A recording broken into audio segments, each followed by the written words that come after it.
पूर्णमिदं पूर्णात् पूर्णमुदच्यते पूर्णस्य पूर्णमादाय पूर्णमेवावशिष्यते।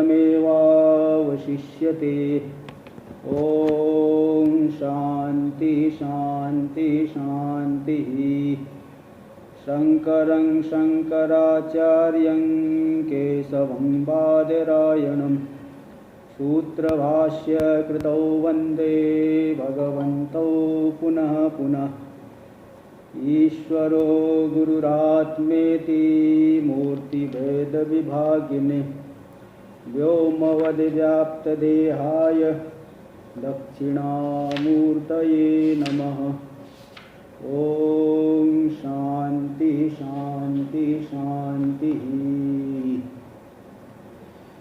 वेदांत के प्रकरण ग्रंथ विवेक चूड़ामणि पर हम लोग विचार कर रहे हैं। इसका श्लोक नंबर 118 तक का विचार पूरा हुआ था। यहाँ पे आत्मानात्म विवेचन प्रकरण चल रहा है।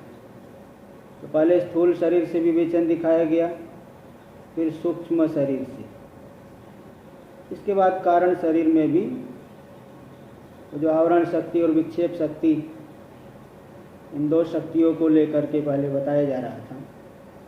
इन दो के बीच में भी आवरण शक्ति ज़्यादा प्रधान होती है, ये बात बताई।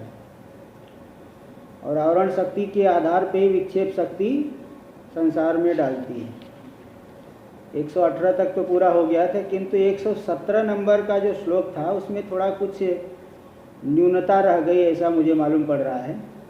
इसलिए श्लोक का अर्थ फिर से मैं बता देता हूँ, क्योंकि संस्कृत वाङ्मय में श्लोक का अन्वय अगर ठीक व्यक्ति कर दिया तो अर्थ सही निकलता है। अगर अन्वय करने में कोई लापरवाही हुई तो कुछ अर्थ में कमी रह जाती है।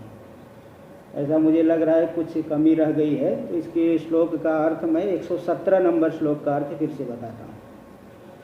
अभावना व विपरीत भावना संभावना विप्रतिपत्तिरस्याः संसर्गयुक्तं न विमुंचति ध्रुवं विक्षेप शक्ति क्षपयत्यजस्रम्। 117 नंबर के श्लोक में बताए कि अभावना व विपरीत भावना।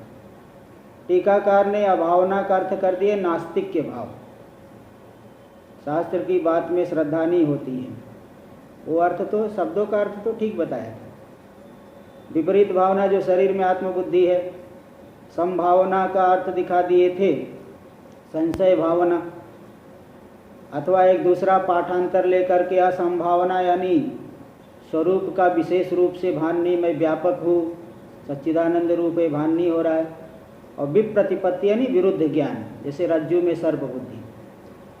ये सब अस्या संसर्ग युक्तम न विमुंचति ध्रुवम। इस आवरण शक्ति के संसर्ग से युक्त पुरुष को ये चारों के चारों नहीं छोड़ते, ऐसा अन्वय करना है। चारों के चारों अभावना विपरीत भावना संभावना विप्रतिपत्ति अस्या संसर्ग युक्तम पुरुषम अभावना व विपरीत भावना संभावना विप्रतिपत्ति व ध्रुवम न विमुंचति, इस तरह से अन्वय होगा। तो कुल मिला के अर्थ निकला कि जो आवरण शक्ति से युक्त पुरुष है उसको अभावना विपरीत भावना संभावना विप्रतिपत्ति ये सब नहीं छोड़ते, ये सब उस पुरुष को नहीं छोड़ते, ऐसा मतलब ठीक अन्वय है। और जिस पुरुष में भी आवरण शक्ति है तो विक्षेप शक्ति उसको अजस्रम लगातार, अजस्रम करते थे लगातार, उसको छपेती यानी छीड़ करती रहती है, संसार चक्र में डालती रहती है, जन्म मरण के ही चक्कर में पड़े रहता है, संसार व्यवहार को ही सत्य मान करके ये सब अनर्थ की प्राप्ति करता है। तो ये जो है इस तरह से अन्वय कर लेना। तो थोड़ी कुछ न्यूनता रह गई थी वो बता दिया, बाकी आगे तो सही है। और एक जगह मुझे और थोड़ा सा मालूम पड़ रहा है कि मतलब इसमें जो दी है एतत्त्रयम, में टीका इसका आया एतत्त्रयम अस्य आवरण शक्ते संसर्ग युक्तम संबंध युक्तम नरम ध्रुवम न विमुंचति नैव विमुंचति। ये तीनों श्लोक में तो 4 दिए हैं, लेकिन टीकाकार ये तीनों ले, ऐसा 3 ले रहे हैं। मतलब 4 दिए अभावना विपरीत भावना संभावना विप्रतिपत्ति, और टीकाकार कर एतत्त्रयम, ये तीनों जो है इस पुरुष को नहीं छोड़ते।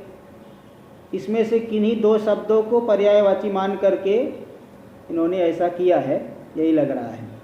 जैसे विप्रतिपत्ति यानी संशय होता है, और संभावना का भी अर्थ संशय भावना किए है।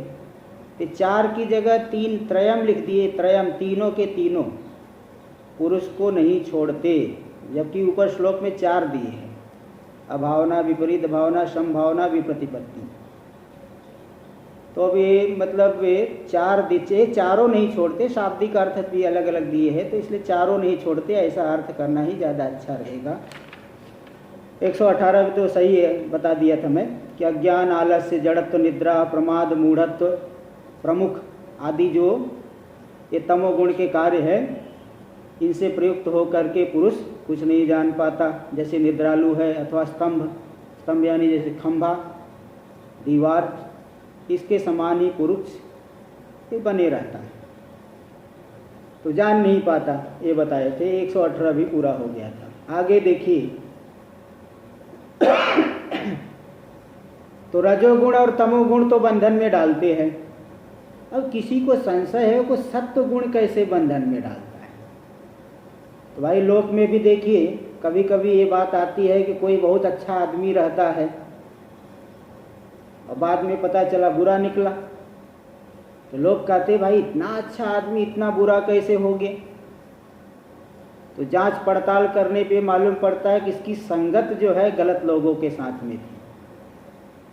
संगत गलत लोगों के साथ में होने से वह अच्छा आदमी भी कुछ गलत कर्म करने लग गया। ऐसे सत्व गुण तो प्रकाश करने के स्वभाव वाला है। आपके अंदर सत्व गुण बढ़ा हुआ होगा तो शरीर में हल्कापन मालूम पड़ता है और शरीर में ज्ञान का प्रकाश फैला रहता है, सभी चीज़ें ठीक ठीक ढंग से मालूम पड़ती हैं। तो सत्व गुण तो बंधन करने वाला नहीं है, लेकिन यही सत्व गुण रजोगुण और तमोगुण के साथ जब मिल गया तो बंधन करने लगेगा। यही मिल करके बंधन करता है। इसलिए सांख्य तत्व कौमुदी में एक दृष्टांत दिए है कि तीनों गुण किस तरह से काम करते हैं। तो वहाँ बताया है कि प्रदीपवत चार्थतो वृत्ति ही, दीपक के समान ये तीनों गुण कार्य करते हैं। जैसे दीपक में कपास रुई की जो है बाती बनाते हैं, तेल रहता है, अग्नि रहती है। अग्नि अगर अलग से रुई में लग जाए तो जल जाएगी, कपास जल जाएगा। तेल में अग्नि डाल दो, अग्नि के अंदर तेल डाल दो, अग्नि बुझा देगी तेल को। अथवा अग्नि ज़्यादा है, तेल कम है तो तेल जल जाएगा पूरा। तो तेल, बाती और अग्नि तीनों परस्पर एक दूसरे के विरुद्ध है, तीनों परस्पर विरुद्ध है। कपास अकेले में मिले अगर अग्नि से तो कपास को अग्नि जला देगी। अग्नि कम होगी, तेल के अंदर डालो तो अग्नि बुझ जाएगी। अग्नि ज़्यादा उसमें तेल डालो, तेल जल जाएगा। लेकिन तीनों जब साथ में मिल करके दीपक का काम करते हैं, घर में उजाला करते हैं, प्रकाश करते हैं। अकेले अकेले तो विरुद्ध है, किंतु तीनों मिल करके एक बहुत बड़ा कार्य का निष्पादन करते हैं, घर में प्रकाश करते हैं दीपक बन करके। ऐसे तीनों गुण परस्पर एक दूसरे के विरोधी है। तमोगुण बहुत बढ़ जाए तो मोह हो जाता है, ज्ञान वाला कार्य नहीं दिखेगा। रजोगुण का कार्य सदा प्रवृत्ति चंचलता में लगाए रखता है और सत्वगुण का कार्य है प्रकाश करना। सत्वगुण का कार्य प्रकाश करना, रजोगुण का कार्य है प्रवृत्ति करवाना, तमोगुण का कार्य है बुद्धि पे आवरण करना। लेकिन तीनों मिल करके संसार व्यवहार चलवा रहे हैं। तो सत्वगुण विशुद्ध होने पर भी रजोगुण और तमोगुण से मिल करके ही संसरण कर रहा है, संसार के लिए उपयोगी हो जाता है। संसार व्यवहार में भी जो लौकिक पदार्थों का ज्ञान हो रहा है वो भी तो सत्वगुण से ही ज्ञान हो रहा है। विशुद्ध सत्व हो तो फिर आत्मा का बोध हो जाएगा। लेकिन रजोगुण और तमोगुण के साथ मिल करके सांसारिक पदार्थों का ज्ञान होते रहता है। अब इसी बात को दिखाएंगे कि सत्वगुण कैसे जो है रजोगुण और तमोगुण से साथ मिल करके संसरण कराता है, संसार में डालता है। देखिए, एवं राजसानाम, 119 नंबर की टीका का अवतरण आरंभ, श्लोक का आरंभ जो अवतरण टीका है उसको देखिए। एवं राजसानाम तामसानाम च धर्माणाम अत्यंत श्रेयो विघातकत्व, विघा घ नहीं घ, विघातकत्व कथनेन, जो राजस और तामस धर्म है अत्यंत श्रेय का कल्याण मार्ग का विघात करने वाला है, पूरी तरह से श्रेय मार्ग से हटा देते हैं। ये रजोगुण और तमोगुण से संबंधित धर्म ये सब बताए गए थे। काम क्रोध लोभ मोह जड़ता अज्ञान आलस्य जड़त्व निद्रा प्रमाद मूढ़त्व तमोगुण के, और रजोगुण के भी दिखा दे। काम क्रोध लोभ मोह ये अत्यंत श्रेय का विघात करने वाले हैं, नाश करने वाले। अत्यंतम श्रेयो विघातकत्व कथनेन, ऐसा कथन करने से क्या सिद्ध हुआ? सत्वम गुणम सम्यक आश्रित्य, अच्छी तरह से सत्व गुण का आश्रय करके द्वयोर द्वयोरपि गुणयो अत्यंतम परित्याग्य कार्य, क्योंकि रजोगुण और तमोगुण श्रेय मार्ग से हटाने वाले हैं, इसलिए अत्यंत सत्व गुण का आश्रय करके उन दोनों गुणों का परित्याग करना चाहिए। ये बात हो गई। अधर्मो भी जिज्ञासा परिहाराय इति न्याय नैव तेषामेव विवरण, अधर्म भी जिज्ञास्य होता है, ज्ञान का विषय बनता है, जिज्ञासा का विषय बनता है। क्यों? क्योंकि परिहार करने के लिए। अधर्म को जानोगे नहीं तो अधर्म भी आप भी करने लग जाओगे। अधर्म से बचने के लिए उसको जानना पड़ता है ना। एक बार की बात है, मैं एक छोटी सी घटना आपको बता देता हूँ, याद आ गया। एक बार जब ओमकारेश्वर में पढ़ रहा था, वो स्वामी जी के साथ में गया, वो अपने भक्तों के पास गए, उल्लासनगर में गए थे। उल्लासनगर वही बम्बई के पास ही, सिंधी लोगों के पास में वहाँ रुके हुए थे। तो एक भक्त के यहाँ वो स्वामी जी गए प्रवचन करने के लिए, हम लोग भी गए थे साथ में। स्वामी जी सामने बहुत से लोग वृद्ध बैठे हुए, तो स्वामी जी प्रवचन कर रहे हैं कि देखो भाई, आजकल संसार में नाना प्रकार के चोर उचक्के बढ़ गए। तब से एक सामने का बूढ़ा आदमी बोल पड़ा जोर से, महाराज हमने क्या उनका ठेका ले रखा है क्या? संसार में चोर उचक्के बढ़ गए तो हमने क्या उनका ठेका लेके रखा है? आप तो हमें श्रेय मार्ग की बात बताइए। सीधे वो जोर से बोल पड़ा। तो ये बताया कि भाई श्रेय मार्ग ही बता रहे, किंतु बचने के लिए इसको जो है समझना पड़ता है। शास्त्र में जो पूर्व पक्ष, हर जगह आपको पूर्व पक्ष आ रहा है, सिद्धांत आ रहा है। पूर्व पक्ष क्यों आता है? पूर्व पक्ष का खंडन नहीं करेंगे तो आपको संशय हो जाए, अरे ये भी ठीक है वो भी ठीक है, सब ठीक है आज के ज़माने में, ऐसा कुछ लोग कह देते हैं। तो उनका मतलब विचार ठीक से नहीं किए ना। सब ठीक है, सब ठीक है, ये भी चलता है वो भी चलता है, आज के ज़माने में क्या रह गया है? तो ज़माने में देखो भाई, शास्त्र का सिद्धांत तो एक ही है, ज़माना चाहे कितना भी बदल जाए, सिद्धांत तो नहीं बदलता, आदमी भले बदल जाए। इसलिए वेदांत में जब पहले विद्वान लोग शास्त्रार्थ करते थे तो ऐसा बताते हैं पुराने महात्मा लोग, कोई हार भी गया तो ये बोलता था कि मैं हार गया। ये सिद्धांत नहीं हार गया, सिद्धांत तो अपनी जगह है ही। मेरे पास बोलने में कुछ युक्ति कम है तो मैं भले नहीं बता पाया, लेकिन सिद्धांत थोड़ी हार जाएगी। सिद्धांत तो अपनी जगह अटल है, सिद्धांत में कोई गड़बड़ी नहीं है। तो अधर्म भी जिज्ञास्य होता है परिहाराय, अधर्मोपि जिज्ञास्य परिहाराय, परिहार करने के लिए, बचने के लिए भी अधर्म को भी जानना पड़ता है। ये न्याय है, ये युक्ति है। इति न्याय नैव तेषाम एवं विवरणम, इस न्याय से ही तमोगुण और रजोगुण के कार्यों का विस्तार से यहाँ निरूपण किया गया कि उनसे हमको बचना चाहिए। जब तक आप इन दुर्गुणों को पहचानोगे नहीं तो बचोगे कैसे? इसलिए उसका निरूपण किया गया। इदानीम उपादेयत्वाय, अब उपादान करने के लिए, उपादेयत्व के लिए, सत्व कार्याणि वक्तुम, सत्व के सत्वगुण के कार्यों को दिखाने के लिए, सत्व स्वभावम वर्ण्य, सत्व के स्वभाव का वर्णन करता है, किया जा रहा है कि सत्व का स्वभाव क्या है और संसार में कैसे जो है मदद करने लग गया। अच्छा आदमी गलत लोगों के साथ में कैसे काम करने लग गया। संगति से काम करने लग गया। लेकिन इसको दिखा रहे श्लोक नंबर 119, 119 नंबर श्लोक हम लोग उच्चारण करेंगे। सत्वं विशुद्धं जलवत् तथापि ताभ्यां मिलित्वा शरणाय कल्पते।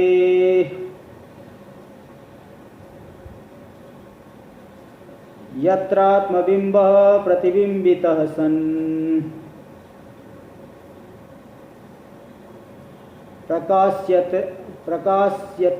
प्रकाशयत्यर्क इवाखिलं जडम्।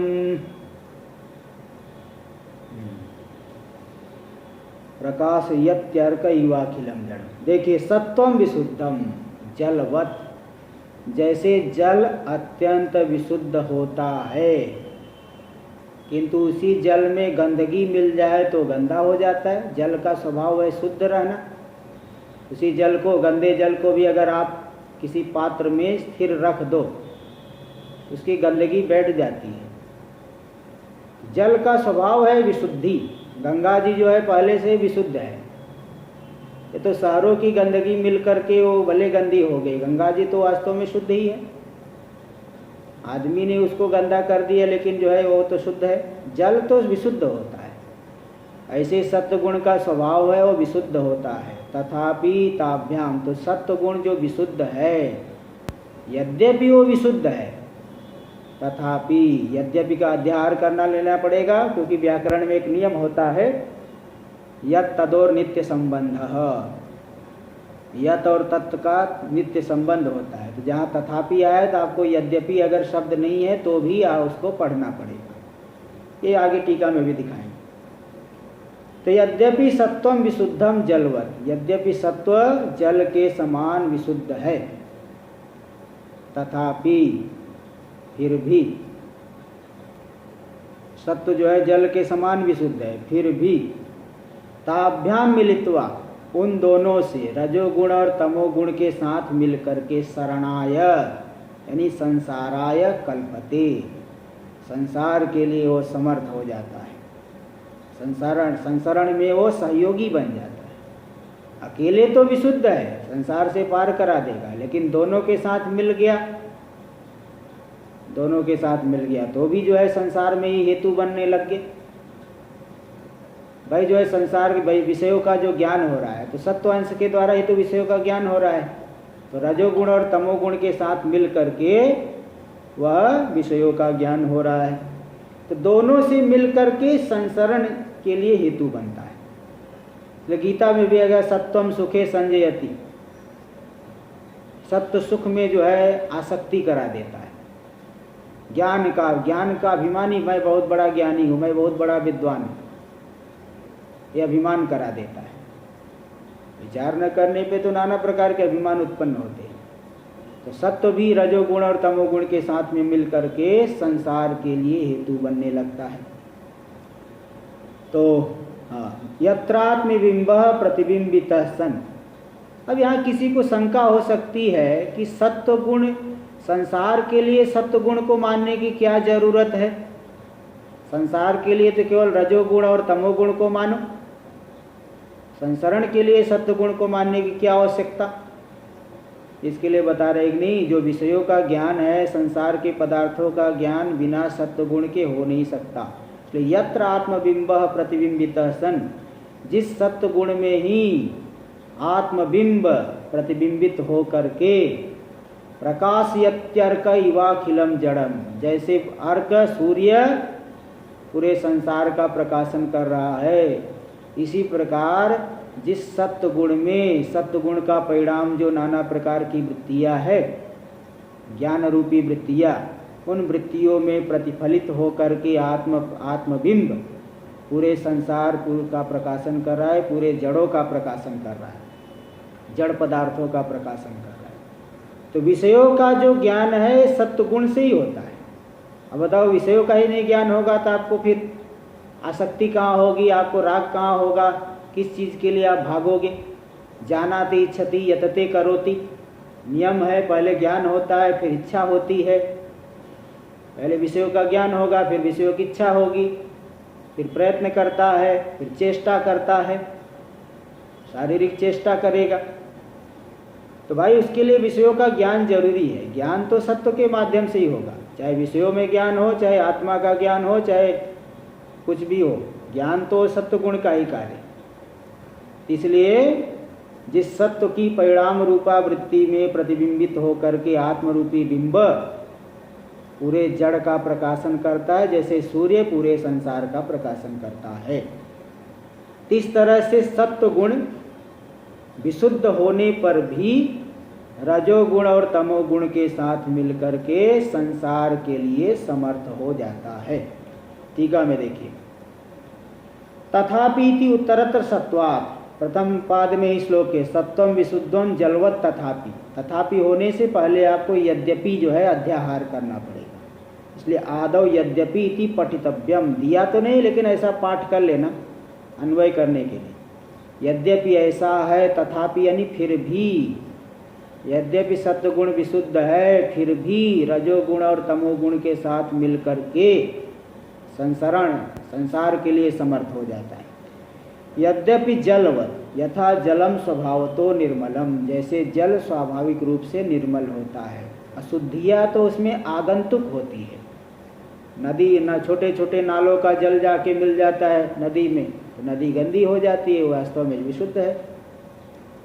तो तथा जैसे ये है दृष्टांत, तथा उसी प्रकार सत्वगुण विशुद्धम निर्मल एव, सत्वगुण विशुद्ध है, निर्मल है, निर्मल ही है। तथापि फिर भी, ताभ्याम यानी रजस्तमोभ्याम, रजोगुण और तमोगुण के साथ मिलकर के शरणाय यानी संसार के लिए वह समर्थ हो जाता है, संसार देने लगता है, संसार की प्राप्ति कराने लगता है। ये हो गया प्रभवत, कल्पते नहीं प्रभवते नहीं, समर्थ हो जाता है। तस्य विशुद्धिम स्पष्टयति, उसकी विशुद्धि को दिखा रहे, स्पष्ट कर रहे कि आत्मबिंब, आत्मैव बिंब, आत्मा रूपी जो बिंब, मुखादिवत, जैसे आप दर्पण के सामने खड़े हो गए, आईने के सामने, तो उस दर्पण में आपका प्रतिबिंब दिखेगा, आपका मुख दिख रहा है जो दर्पण में, उसको कहते हैं प्रतिबिंब। और आपका जो शरीर में ग्रीवा के ऊपर मुख है उसको कहते हैं बिंब। एक है बिंब जो बाहर है, और जो दर्पण के भीतर दिख रहा है उसको कहते हैं प्रतिबिंब। तो जैसे आत्म, जैसे मुखादि जो है दर्पण में दिखते हैं, तो मुखादि बिंब है, दर्पण में दिखने वाला प्रतिबिंब है। इसी प्रकार आत्मा जो है वृत्तियों में प्रतिफलित हो गया, प्रतिबिंबित हो गया, और वास्तव में वृत्ति से अतिरिक्त तो बिंब रूप है, वृत्ति में जाकर के प्रतिबिंब हो गया। उदाहरण देखिए, यथा निर्मले जले साभ्र नक्षत्र आकाश प्रतिफलित स्पष्टम भासते। निर्मल जल में साभ्र नक्षत्र, अभ्र यानी मेघ, नक्षत्र यानी जो नक्षत्र मंडल, तारा इत्यादि दिखते हैं, तो मेघ और नक्षत्र से युक्त आकाश जल में प्रतिफलित हो करके स्पष्ट रूप से भासित होता है। कौन से जल में? निर्मल जल में। एकदम स्वच्छ जल हो तो उसमें आकाश दिखाई पड़ता है, उसमें मेघमंडल भी दिखता है, नक्षत्र भी दिखता है। तो मेघमंडल और नक्षत्र, अभ्र यानी मेघमंडल और नक्षत्र, इन दोनों से युक्त आकाश प्रतिबिंबित होता है निर्मल जल में, स्पष्ट रूप से भासित होता है। यथा वा, अथवा दूसरा उदाहरण ले लो, निर्मले दर्पणे मुखम, जैसे निर्मल दर्पण में मुख एकदम स्पष्ट रूप से भासित होता है। तथा शुद्धे सत्वे, इसी प्रकार शुद्ध सत्व में प्रतिबिंबित सन आत्मा, आत्मा प्रतिबिंबित होकर के अंतःकरण में प्रतिबिंबित होकर के, अंतःकरण की वृत्ति में प्रतिबिंबित होकर के आत्मा अर्कवत यानी सूर्यवत, निर्मल दर्पणे प्रतिबिंबित सूर्य ही, जैसे निर्मल दर्पण में सूर्य का प्रतिबिंब एकदम जोर से चमक आएगी, रिफ्लेक्शन होगा तो वहाँ से मतलब जोर से सूर्य की चमक, सूर्य दर्पण में डालेंगे तो दर्पण किस दिशा में करेंगे तो सूर्य का एकदम जो है चमक जोर से आती है। और वही जो है अंधेरे में भी चले जाएगी, वो बाहर से ऐसे दर्पण करोगे तो कमरे के भीतर भी वो आ जाएगा। तो निर्मल दर्पण में प्रतिबिंबित सूर्य जैसे प्रकाशन कर देता है कमरे के भीतर भी, ऐसे ही आत्मा वृत्ति में प्रतिफलित होकर के संपूर्ण जड़ को, संपूर्ण अनात्मा को प्रकाशयति, ज्ञात स्वरूपम करोति, ज्ञात स्वरूप वाला कर देता है। इसलिए गीता में आ गया सत्वा संजायते ज्ञानम इति स्मृते है। गीता रूपी जो स्मृति, स्मृति कहते जिनको ऋषियों ने रचना की है। स्मृति का अर्थ है जिसको ऋषियों ने रचना की है, उन ग्रंथों को कहते हैं स्मृति ग्रंथ। तो गीता, श्रीमद् भगवद गीता महाभारत का अंश है, वेद व्यास जी के द्वारा रचित है, स्मृति ग्रंथ है। और श्रुति यानी जो वेद, जिसकी रचना किसी ने नहीं की है, अनादिकाल से है। सृष्टि की आदि में निश्वास के समान परमेश्वर से प्रकट होते हैं वेद, वो अनादिकाल से। तो ये जो गीता स्मृति में आया कि सत्वा संजायते ज्ञानम, सत्व गुण से ज्ञान की उत्पत्ति होती है, इसलिए सत्व गुण में ही प्रतिफलित होकर के आत्मा पूरे जगत का प्रकाशन कर रहा है। और भी एक वाक्य आया गीता में, सर्वद्वारेषु देहेस्मिन् प्रकाश उपजायते ज्ञानं यदा तदा विद्यात् विवृद्धम सत्वमित्युत, है ना। सर्वद्वारेषु देहेस्मिन्, इस शरीर में जितने भी दरवाजे हैं, रास्ते हैं, लेकिन दो नेत्र के दरवाजे हैं, इन दो गोलक के माध्यम से आप रूप का दर्शन करते हो। कर्ण छिद्र दो है, उनसे आपको जो है शब्द सुनाई पड़ता है। नासिका छिद्र दो है, उससे आपको गंध का ग्रहण होता है। मुख के भीतर मुख छिद्र है, इसके भीतर जो है रसनेन्द्रिय है, रस का अनुभव होता है। तो जितने भी उपलब्धि के द्वार, मतलब उपलब्धि के द्वार, ज्ञान के जो द्वार है, पंच ज्ञानेन्द्रिया, उपलब्धि के जो द्वार, दरवाजे, ज्ञान के जो दरवाजे है, पांच ज्ञानेन्द्रिया, उन सभी दरवाजों में जब प्रकाश उत्पन्न हो जाए, मतलब ठीक ठीक पदार्थों का ज्ञान हो। तमोगुण रहने पर ठीक ठीक पदार्थों का ज्ञान, आँख से भी ठीक रूप नहीं जान पाओगे। तमोगुण से मोहित हो गया व्यक्ति को ठीक ठीक वस्तु का ज्ञान नहीं होता है। लेकिन जो सत्व गुण बढ़ा हुआ हो तो किसी भी पदार्थ को ठीक ठीक ढंग से जान लेता है। ज्ञानम यदा तदा विद्या, जब शरीर सभी दरवाजों में, सभी ज्ञान इंद्रियों में, उपलब्धि के द्वारों में ज्ञान रूपी प्रकाश फैल जाए, विषयों का ठीक ठीक ज्ञान हो, तो समझ लो कि ज्ञान तदा ज्ञानम उपजायते ज्ञानम, ज्ञान रूपी प्रकाश, ज्ञानम प्रकाश, ज्ञान ही प्रकाश सभी दरवाजों में जब उत्पन्न हो, तदा विद्यात् विवृद्धम सत्वम, तब जान लो कि आपके अंदर सत्व गुण बढ़ा हुआ है। जैसे अभी मैं बता रहा हूँ, तो जिस व्यक्ति को पूरा पूरा स्पष्ट समझ में आ रहा है, मतलब उसके अंदर सत्व गुण का उत्कर्ष है। और जिसका एकाग्रता नहीं है, तमोगुण बढ़ा हुआ है अथवा रजोगुण बढ़ा है, तो कोई आधा समझ रहा है, कोई तमोगुण बढ़ा है नहीं समझ पा रहा है, इधर उधर मन चले जाए अथवा कुछ। तो भाई जब सत्व गुण बढ़ा रहता है, चित्त वृत्ति एकाग्र होती है, सभी उपलब्धि द्वारों में ज्ञान रूपी प्रकाश फैलता है। तो सत्व का कार्य है ज्ञान होना, प्रकाश होना। इत्युत इति च, इस तरह से गीता में कहा गया है। तो मतलब ज्ञान सत्व के द्वारा ही सभी वस्तुओं का प्रकाशन होता है। तो यह सत्वगुण विशुद्ध होने पर भी रजोगुण और तमोगुण के साथ मिलकर के संसरण का हेतु बनता है, ये बात बता दिए। इसलिए तो देखो, शुद्ध होने पर भी संसरण का हेतु बना। इसलिए नीति शास्त्रों में एक श्लोक भी आता है, ही अते ही मतिस्तात हीन स समागमात् विशिष्टैश्च समयश्च समताम याति विशिष्टैश्च विशिष्टताम। हे तात, कोई जो आचार्य शिष्य को बता रहे हैं, ही अते ही मति ही हीन स समागमात्, हीन जो निकृष्ट लोग हैं, जिनकी विचारधारा ठीक नहीं है, ऐसे लोगों के साथ समागम करने से, संबंध बनाने से, मित्रता आदि करने से हीयते मति, मति हमारी बुद्धि भी खराब हो जाएगी। और समयश्च समताम याति, अपने समान विचारधारा वालों के साथ मित्रता रखोगे तो हमारी बुद्धि में भी समता, उसी प्रकार के विचार आएंगे। और विशिष्टश्च विशिष्टता, विशिष्ट लोगों के साथ संबंध रहेगा तो हमारे अंदर भी विशिष्टता आ जाती है। महापुरुषों की सन्निधि में रह करके उनके अंदर शिष्य में भी विशिष्टता आ जाती है ना। जैसे भगवान शंकराचार्य जी है, गौड़पादाचार्य गुरु जी के पास में गए, सभी अपने अपने गुरु के पास में गए, तो विशिष्ट लोगों के साथ में रहने से जीवन में उनके विशिष्टता आई।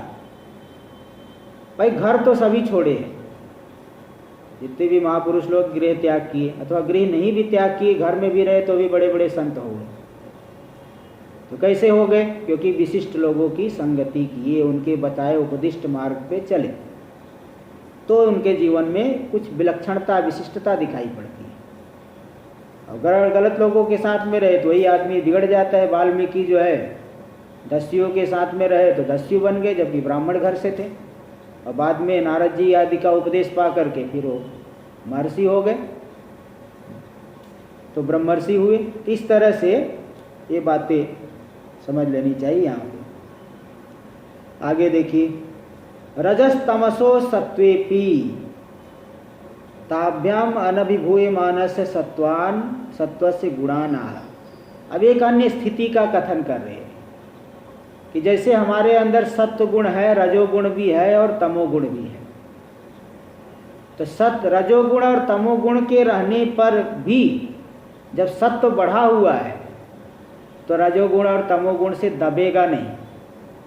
जैसे रजोगुण बढ़ गया तो बाकी दोनों को दबा लेगा, तमोगुण का बढ़ गया तो बाकी दोनों को, रजोगुण और सत्वगुण को दबाएगा। किंतु जिस अवस्था में हमारे अंदर सत्वगुण ज़्यादा है और रजोगुण और तमोगुण भी है किंतु वो थोड़े कम है, तो रजोगुण और तमोगुण से सत्वगुण अभिभूत नहीं होता, दबता नहीं है, तिरस्कृत नहीं होता। देखो यही बात बता रहे, उस काल में क्या वृत्तियाँ होती है, अब इस बात को बताएंगे। नहीं, मिश्रित सत्व की, मिले हुए सत्व की, जिस काल में रजोगुण और तमोगुण मिले हुए सत्व से, किंतु सत्वगुण थोड़ा ज़्यादा है उनकी अपेक्षा, उस काल में सत्वगुण दबता नहीं, और सत्वगुण से कैसी वृत्तियाँ हमारे अंदर आती है, इन बातों को अब दिखाएंगे श्लोक नंबर 120 में।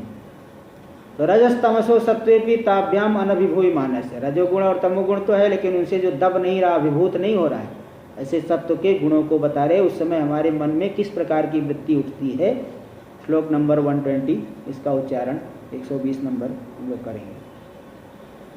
मिश्रस्य सत्वस्य भवन्ति धर्मास् त्वमानिताद्या नियमा यमाद्याः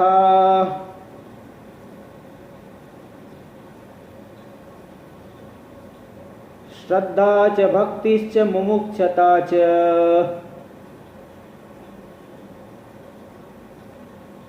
दैवी च संपत्तिरसत् निवृत्तिः।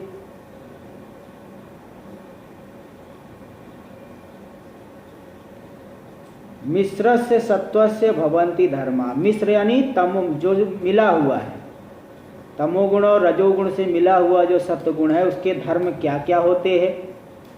यानी दोनों तो है लेकिन सत्व थोड़ा ज़्यादा है, सत्वगुण ज़्यादा है उनकी अपेक्षा, तो रजोगुण तमोगुण से दबेगा नहीं। उस समय हमारे अंदर कौन कौन से धर्म होते हैं, कौन कौन सी वृत्तियाँ उठती है हमारे अंतःकरण में, बता रहे अमानिताद्या नियमा यमाद्या। जो अमानिता आदि जो धर्म बताए गए हैं गीता के 13वें अध्याय में, अमानित्वम अदम्भित्वम, यहाँ भी टीका में पूरा जब सब दे देंगे, सब दिखाया जाएगा, इसलिए अलग से बताने की आवश्यकता नहीं। तो अमानित्व अदम्भित्व आदि हमारे अंदर जो ज्ञान के साधन है ना, वो सब आएंगे। नियम, 5 नियम होते और 5 यम होते हैं, है ना। अहिंसा सत्य, अहिंसा सत्य, अहिंसा सत्य, अस्ते ब्रह्मचर्या परिग्रह, ये है यम। और शौच संतोष तपस स्वाध्याय ईश्वर प्रणिधान, ये नियम होता है। अहिंसा सत्य अस्तेय ब्रह्मचर्य और अपरिग्रह। अहिंसा मतलब हिंसा वृत्ति नहीं होना, सत्य यानी सत्य वदन, सत्य बोलना, ये तो स्पष्ट है, सत्य बोलना। अस्तेय, अस्तेय मतलब चोरी वाला भाव न रहे, किसी का पैसा हम ले ले, पदार्थ ले ले, पैसा ले ले, ये ले ले, चोरी वाला भाव नहीं रहना चाहिए। अहिंसा सत्य अस्तेय। ब्रह्मचर्य, ब्रह्मचर्य 8 प्रकार के वो ब्रह्मचर्य होते हैं, वो बताएंगे। और अपरिग्रह, परिग्रह मतलब शरीर या जीवन यात्रा के लिए जितना आवश्यक है उतना ही रखना, ज़्यादा जो है हाय हाय नहीं करना कि और मिल जाए और बहुत ज़्यादा इकट्ठा कर लो। और नियम क्या है? शौच, संतोष, तपस, स्वाध्याय, ईश्वर प्रणिधान। शौच यानी शरीर की शुद्धि और मन की शुद्धि। शरीर की शुद्धि होती मिट्टी जल के द्वारा, आजकल तो साबुन आदि लगाते मिट्टी मृत जल के द्वारा, मिट्टी और जल इनके द्वारा शरीर की शुद्धि। और ईश्वर का ध्यान करने से मन की शुद्धि होती है, ये शौच। संतोष, संतोष का अर्थ आप जानते हैं, संतोष करना, जितना मिल जाए यदृच्छा लाभ में संतुष्ट, जो मिल जाए उसी में संतोष रहे, शौच संतोष। तप, तप करना, तप कर लेना, द्वंद्व को सहन करना। और स्वाध्याय, जो स्वाध्याय हम लोग प्रतिदिन धर्म ग्रंथों का अध्ययन करते हैं, ये स्वाध्याय, गीता रामायण आदि। और ईश्वर प्रणिधान मतलब ईश्वर की भक्ति विशेष, प्रणिधान भक्ति विशेष, ये है नियम। तो जब सत्व गुण रजोगुण और तमोगुण से थोड़ा ज़्यादा रहेगा तो मिश्रित सत्व गुण से ये सब धर्म, अमानित्व, अदम्भित्व, ये सब आएंगे। और नियम और यम आदि ये सब हमारे अंदर आते हैं। और श्रद्धा, शास्त्र में अत्यंत आस्तिकता रहेगी, आस्तिक की बुद्धि, श्रद्धा रहेगी, जो शास्त्र में कही गई बात है बिल्कुल सत्य है। भक्ति, भक्ति रहेगी, भक्ति यानी प्रेम। भक्ति का अर्थ होता है एक विशेष प्रकार का प्रेम, स्नेह। भजनम, मुमुक्षता, तृष्णा गायब हो जाएगी, विषयों की तृष्णा, मोक्षा। फिर ये मालूम पड़ जाए भाई विषय सुख तो अनित्य है, क्षणिक है, इनसे हम वास्तव में सुखी नहीं हो सकते। जैसे कोई व्यक्ति उधार लेकर के जीवन चला रहा है, तो थोड़ा समय तो सुख मिलता है, लेकिन वो सामने वाला पैसा मांगेगा वापस तो दुखी होता है। ऐसे विषय सुख में तृप्त हो रहे, मतलब उधारी का जीवन जी रहे हैं, और ज़्यादा कोई उससे नहीं लाभ है, वो क्षणिक है। और दैवी च संपत्ति, नाना प्रकार की दैवी संपत्ति जो है, जो 16वें अभयम सत्व संशुद्धि ज्ञान योग व्यवस्थिति, दानम दमश्च, ये सब आया है 16वें अध्याय में, वो सब दैवी संपत्ति भी हमारे अंदर आती है। और असत निवृत्ति, असत पदार्थों के यानी आसुरी संपत्ति का परित्याग, आसुरी संपत्ति से रहित हो जाता। असत पदार्थों की, असत धर्मों की निवृत्ति होती है। ये मिश्र सत्व के कार्य है, मिले हुए सत्व के कार्य है। देखिए टीका में, मिश्र से यानी सर्वात्मा तम शून्य से ईसद रजो मिश्र। अच्छा, यहाँ पे तमोगुण से बिल्कुल नहीं, यहाँ मिश्र से। वैसे तो अवतरण में लिखे थे रजस तमसो सत्वेपि, अवतरण में तो ऐसा लिखे थे, टीकाकार ने स्वयं अवतरण में लिखा था रजोगुण और तमोगुण तो है, किंतु उनसे दबने वाला नहीं है सत्व। लेकिन यहाँ लिख रहे हैं कि मिश्र से सर्वात्मना तमः शून्य से, तो थोड़ा सा विरुद्ध बात लिख दिए है। पहले तो लिखे कि रजोगुण, हाँ जी, वहाँ पर जो लिखा है ना अनभिभूय है, इसकी वजह से तो नहीं बोल रहे। नहीं, अनभिभूयमान मतलब उससे दबता नहीं दोनों से, वे दोनों तो है, वे दोनों तो है, लेकिन उनसे दबता, अभिभूत होना मतलब दब जाना। हाँ, मतलब देखो रजस तमसो सत्वेपि ताभ्याम अनभिभूयमानस्य, रजोगुण और तमोगुण तो है, लेकिन उन दोनों के द्वारा दबने वाला जो नहीं है, ताभ्याम दे दिए ना, ताभ्याम, ताभ्याम उन दोनों के द्वारा, तृतीया दो वचन है, आप देख लीजिए, समझ लीजिए, तृतीया उन दोनों के द्वारा जो दबता नहीं। तो थोड़ा सा मतलब अवतरण में तो लिखे कि दोनों से मिश्रित है, लेकिन यहाँ पे लिख रहे हैं कि तमोगुण से बिल्कुल रहे थे। चलो अच्छा, कुछ हम और महात्माओं का भी देखेंगे क्या मतलब व्याख्या किए हैं। 1 मिनट में बताता हूँ, एक दूसरी भी पुस्तक है मेरे पास। 1 मिनट, 120 नंबर श्लोक। मिश्र से सत्व से, मिश्र का अर्थ लिखे है मिश्र से रजस तमो मिश्रित सत्व, ये भी इसमें लिखे रजस तमो मिश्रित सत्व। भाई रजोगुण भी लिखे है, तमोगुण भी लिखे है, इसमें दूसरी पुस्तक में भी बताती है कि रजस तमो मिश्रित सत्व गुण, ऐसा लिख दिए। इसलिए यहाँ पे जो लिखे है, यहाँ पे पहले तो उन्होंने ऐसा लिखा है, लेकिन यहाँ पे तो थोड़ा अलग अर्थ है। चलो कोई बात नहीं, यही बात मैं बताया था ना, थोड़ा सा अगर ध्यान हटे तो यहाँ दुर्घटना घटने वाली बात रहती है। चलिए कोई बात नहीं, हम लोग तो मतलब ये बाद वाले हैं ना, बाद वाले जो है थोड़ा पूर्वापर का विचार कर सकते हैं। देखिए तो ये रजोगुण और तमोगुण से मिश्रित है, ईसद रजो मिश्र से सत्य, थोड़ा रजोगुण और थोड़ा तमोगुण मिला हुआ है, ऐसा अर्थ लेना, क्योंकि अन्य टीकाओं में भी यही लिखा है, इसलिए क्यों विरुद्ध अर्थ ले। ताभ्याम अभिभूयमानत्वे, क्योंकि अगर उन दोनों गुणों से सत्व गुण दब जाएगा, अभिभूयमान होगा, तो वक्षमाण गुण सत्वानुपत्ति है, वक्षमाण गुण वाला सत्व हो ही नहीं पाएंगे। सब जो गुण दिए हैं, अमानित्व, अदम्भित्व, नियम, यम, श्रद्धा, भक्ति, ये सब जो है ये इस गुण वाला सत्व, मतलब सत्व के गुण हो ही नहीं पाएंगे।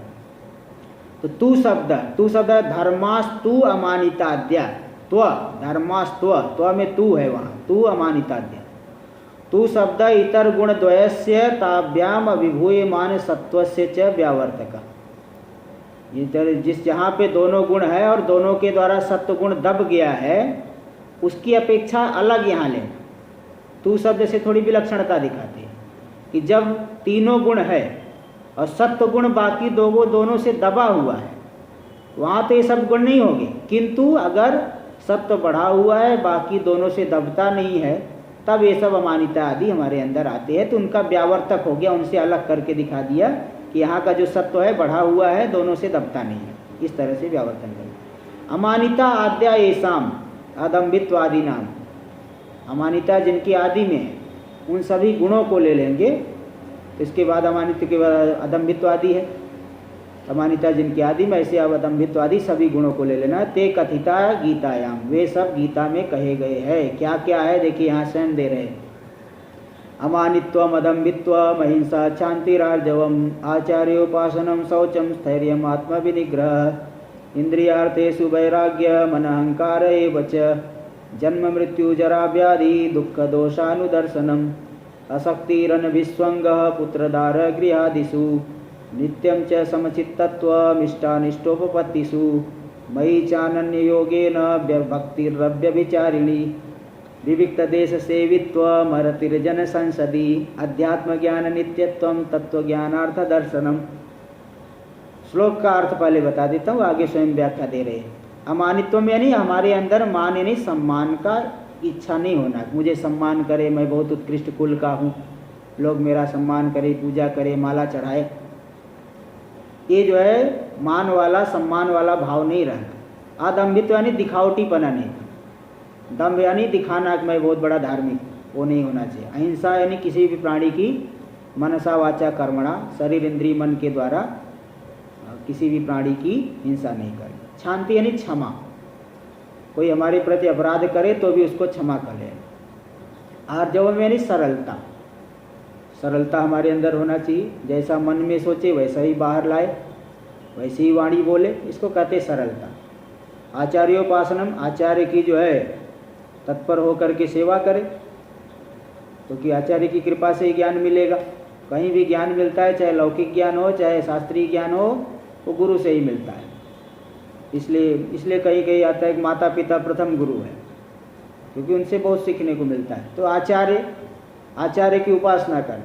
शौचम यानी शुद्धि, शुद्धि भी दो प्रकार की, अंतः शुद्धि, बाह्य शुद्धि। बाह्य शरीर आदि की शुद्धि, शरीर भी ठीक रहना चाहिए, शुद्ध रहना चाहिए। सुअर की तरह पहले से ही रहेंगे तो वही बुद्धि बनेगी, इसलिए शरीर आदि साफ रखे, मतलब ये नहीं कि बहुत सजाने के चक्कर में न रहे, साफ रखे। स्थैर्यम, स्थिरता, साधना में दृढ़ हो जाना। और आत्म निग्रह, आत्मा यानी अंतःकरण, अंतःकरण को, इंद्रियों को निगृहित करना, मन को और इंद्रियों को निगृहित करना। इंद्रियार्थेषु वैराग्य, इंद्रियों के विषयों में वैराग्य, शब्द स्पर्श रूप रस गंध, इन 5 विषयों में कोई भी राग आसक्ति न होना।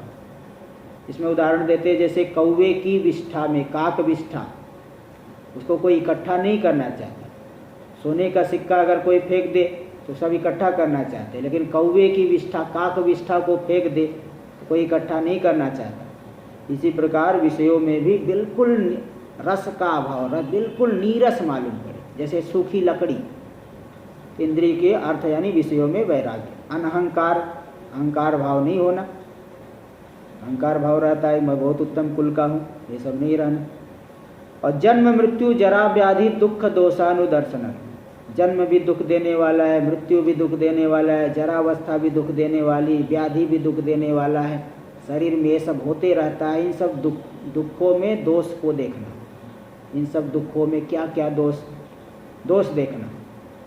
कैसे पैदा होते समय जो है माँ के गर्भ में कैसे जो है लटका रहता है जीव, वहाँ कितनी आप पराधीनता है, कीड़े काटेंगे तो भी किसी से बोल नहीं सकता, पैदा होते समय कितना कष्ट होता है।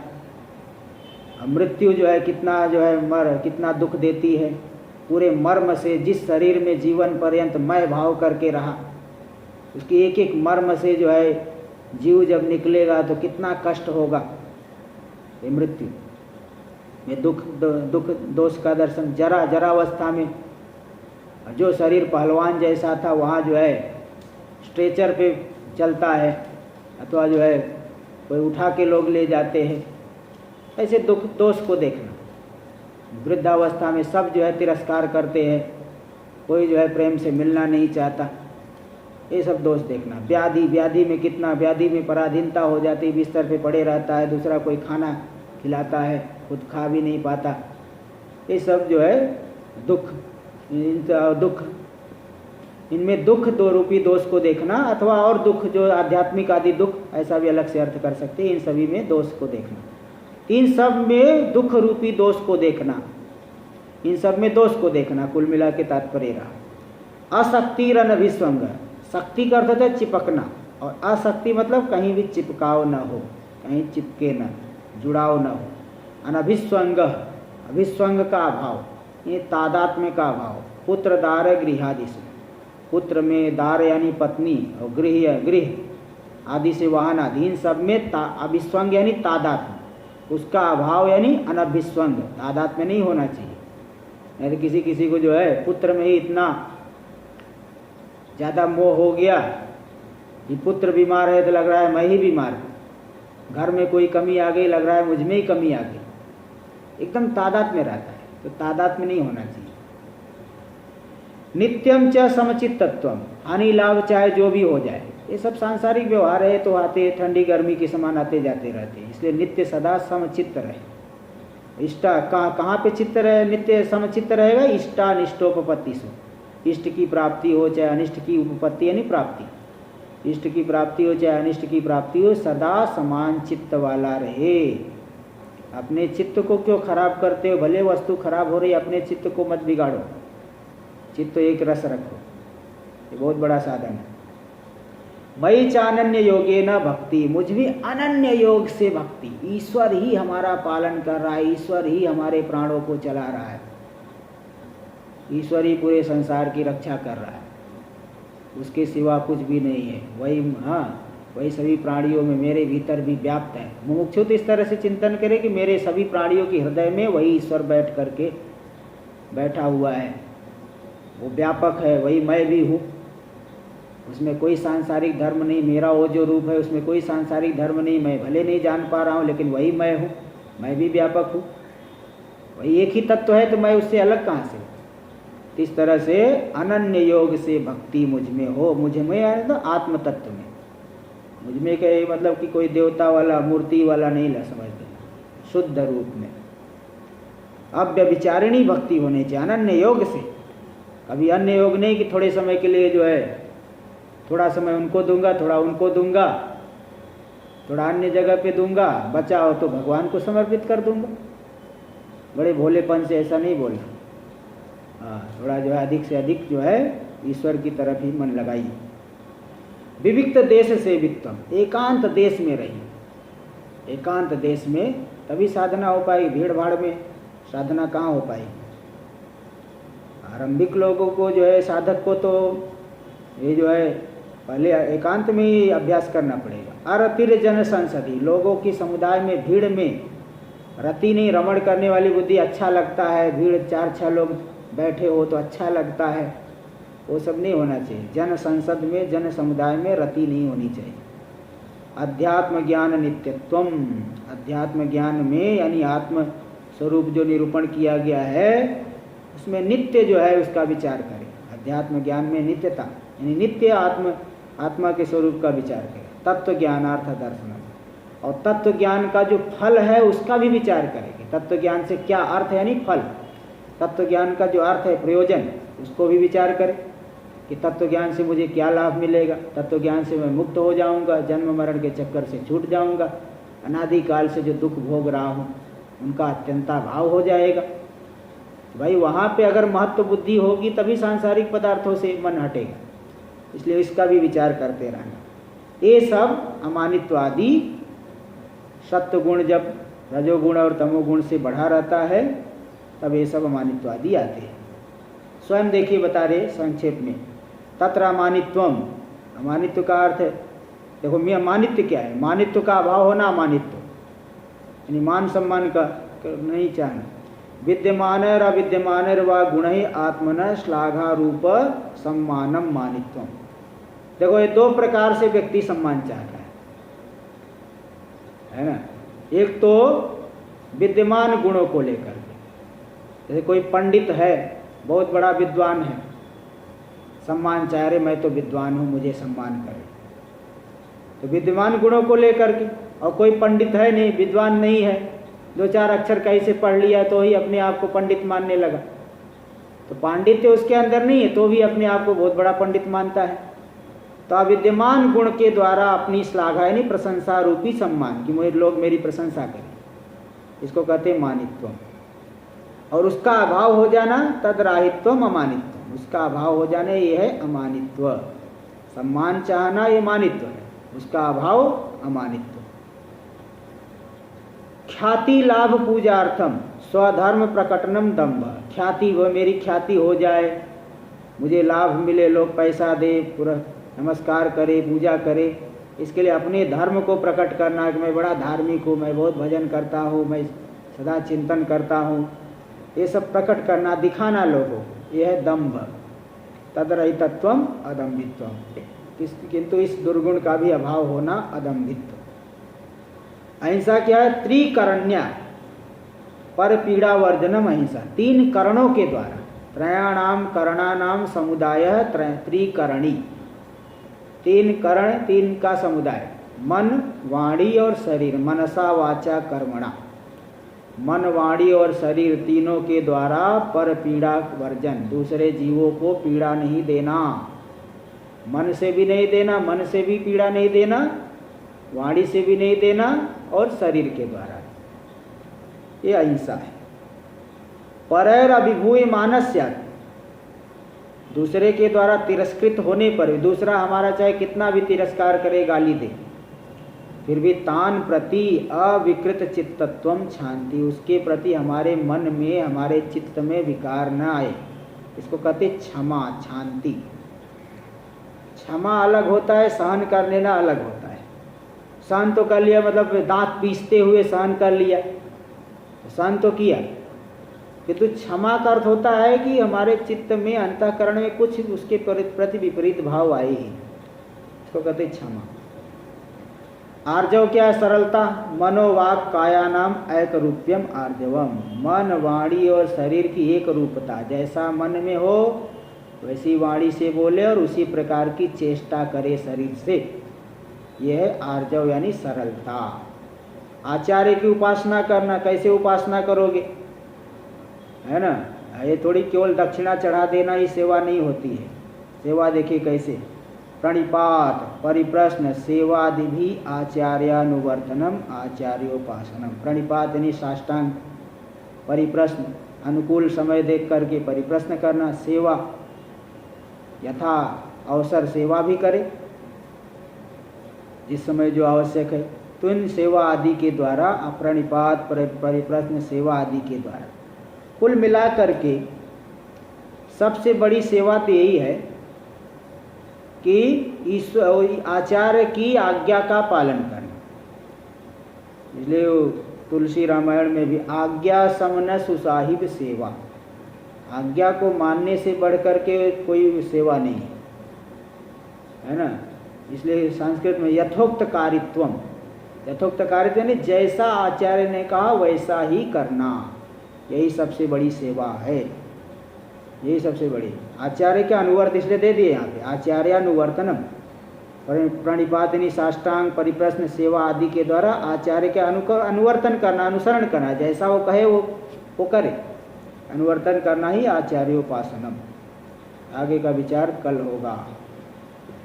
ओम पूर्णमदः पूर्णमिदं पूर्णात् पूर्णमुदच्यते पूर्णस्य पूर्णमादाय पूर्णमेवावशिष्यते। ओम शांति शांति शांति। शंकरं शंकराचार्यं केशवं बादरायणं सूत्रभाष्य कृतौ वंदे भगवन्तौ पुनः पुनः। ईश्वरो गुरुरात्मेति मूर्तिभेदविभागिने व्योमवद्व्याप्तदेहाय दक्षिणामूर्तये नमः। ओम शांति शांति शांति।